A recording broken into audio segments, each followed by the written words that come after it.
Today, I'll be making a personalized punch needle wall hanging. I'll try to make the process as calm and relaxing as possible.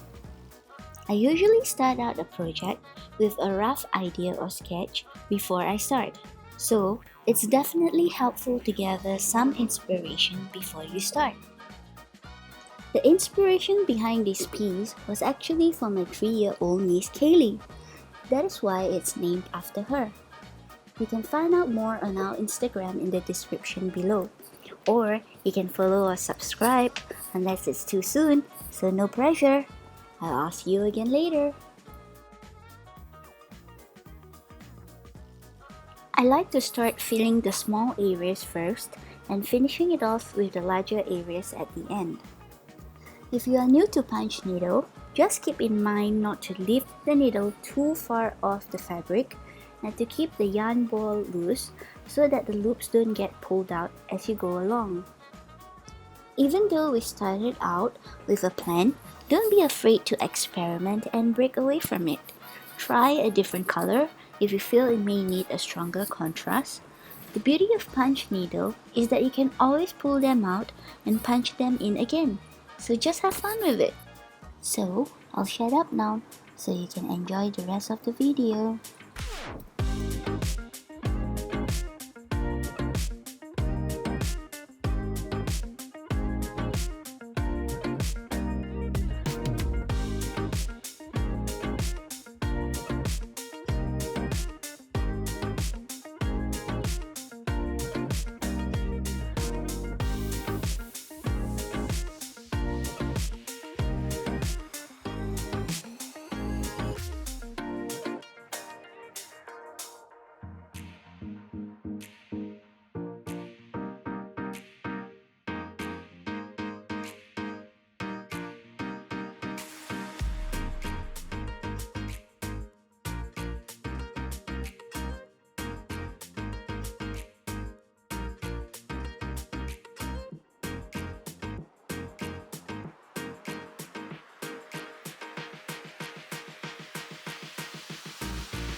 I'm back! Here, I'm using a darning needle, but any large needle that will fit your yarn will do fine. So I'm adding satin stitches because I feel like I need to break up the texture just to add a different smoother texture to the piece. But feel free to add your own version of it. See how you feel about the piece and what it needs. Like if you know embroidery, use it. Just experiment with different textures, but for now, I'll just keep it simple.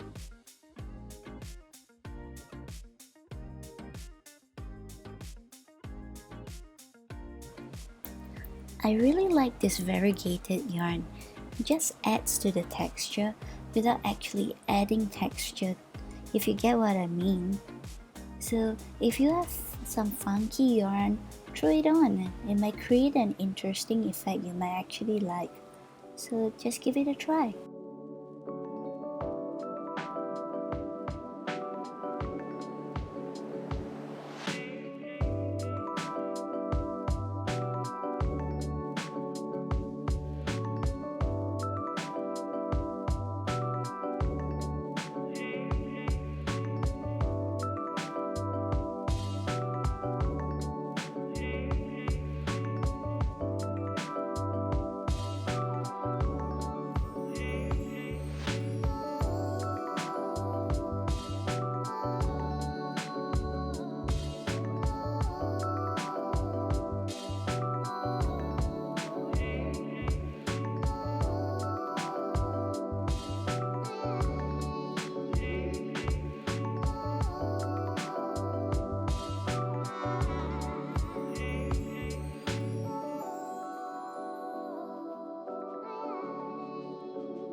We're finally done with the first part of the Kaylee hoop.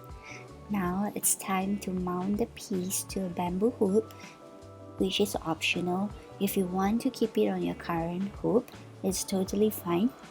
So the embroidery hoop I used is 12 cm in diameter, and my bamboo hoop is slightly larger at 13.5 cm, which gives it a little space around the border for our finishing stitches. I usually lay the hoop around the piece and trim the edges so that they are not too long when I glue the edges to the hoop. It doesn't have to be perfect, just a rough trim around the edges is fine.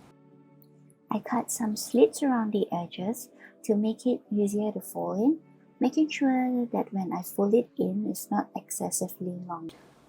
I find that this gives me a neater finish compared to the very first Kaylee hoop I made, which actually had a circular cardboard as a backing. So you could do that if you don't have any bamboo hoops lying around, or like I said, you can keep it on the embroidery hoop. But I like my hoop too much, so I'd rather use a bamboo hoop instead. So now I'm gluing the fabric onto the hoop. It's important to note not to glue it on the workpiece itself, or you'll have a hard time pushing your needle through later for the finishing stitches. So I'm just using the glue to tack down some of the frayed edges just to keep things neat and easier for later. Once we're done, it's time to stitch the sides to cover all the messy edges, making sure every stitch is neat and positioned side by side for a neater finish. You can also thread 2 strands of yarn to make the process a little faster, but it may not be as neat as just 1 strand of yarn. So it may take a while, but try to enjoy the process.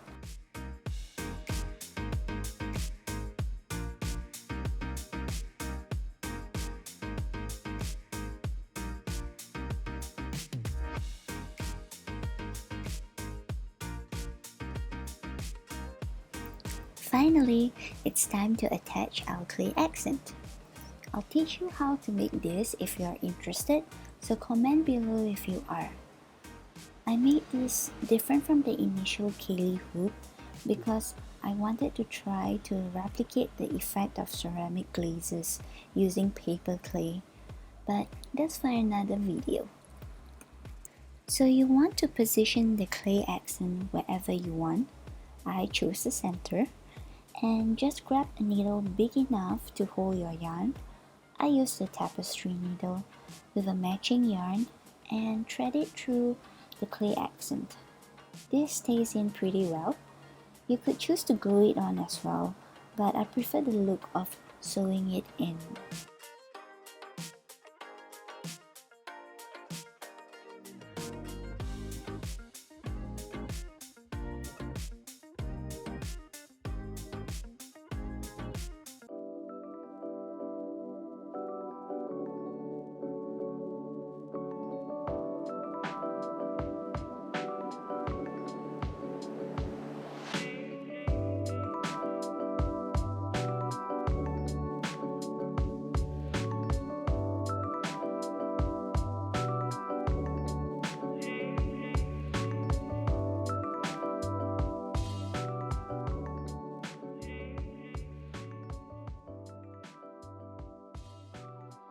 Now for the tassels. I'm not going to show you how to make a tassel. There is so many good videos of how to make tassels, so you find it. Don't make me do extra work. Video shooting is hard enough. So I make sure the hanging portion of the tassel is long so that I can line the back of the piece. You can make it shorter, but I just made it long so that it feels more secure when I glue it down. I just use a tape to hold it in place while I find the center, and tie the knot just to create a larger surface area for the glue to adhere. And then glue on the entire length of it until you reach the edge of the hoop.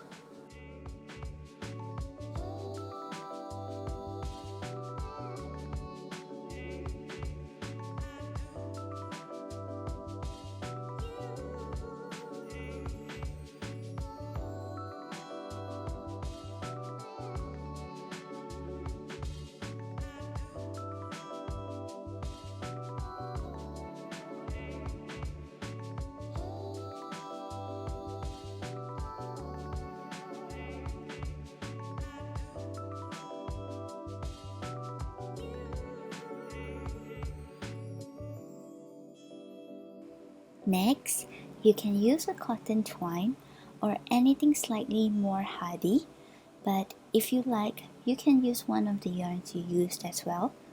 But I just prefer cotton twine because it'll be bearing the weight of the entire piece, and it helps that it's not stretchy and it's durable.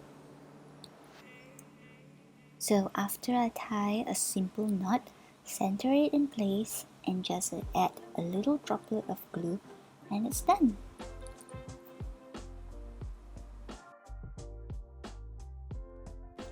So just to keep things neat, I have a felt here to cover the back, so I've measured it against the hoop and it fits snugly. It's up to you if you want a felt sheet matching the colors of your piece, but any felt will do. I just used one that was left over from a project and just glue it down portion by portion, making sure it adheres well.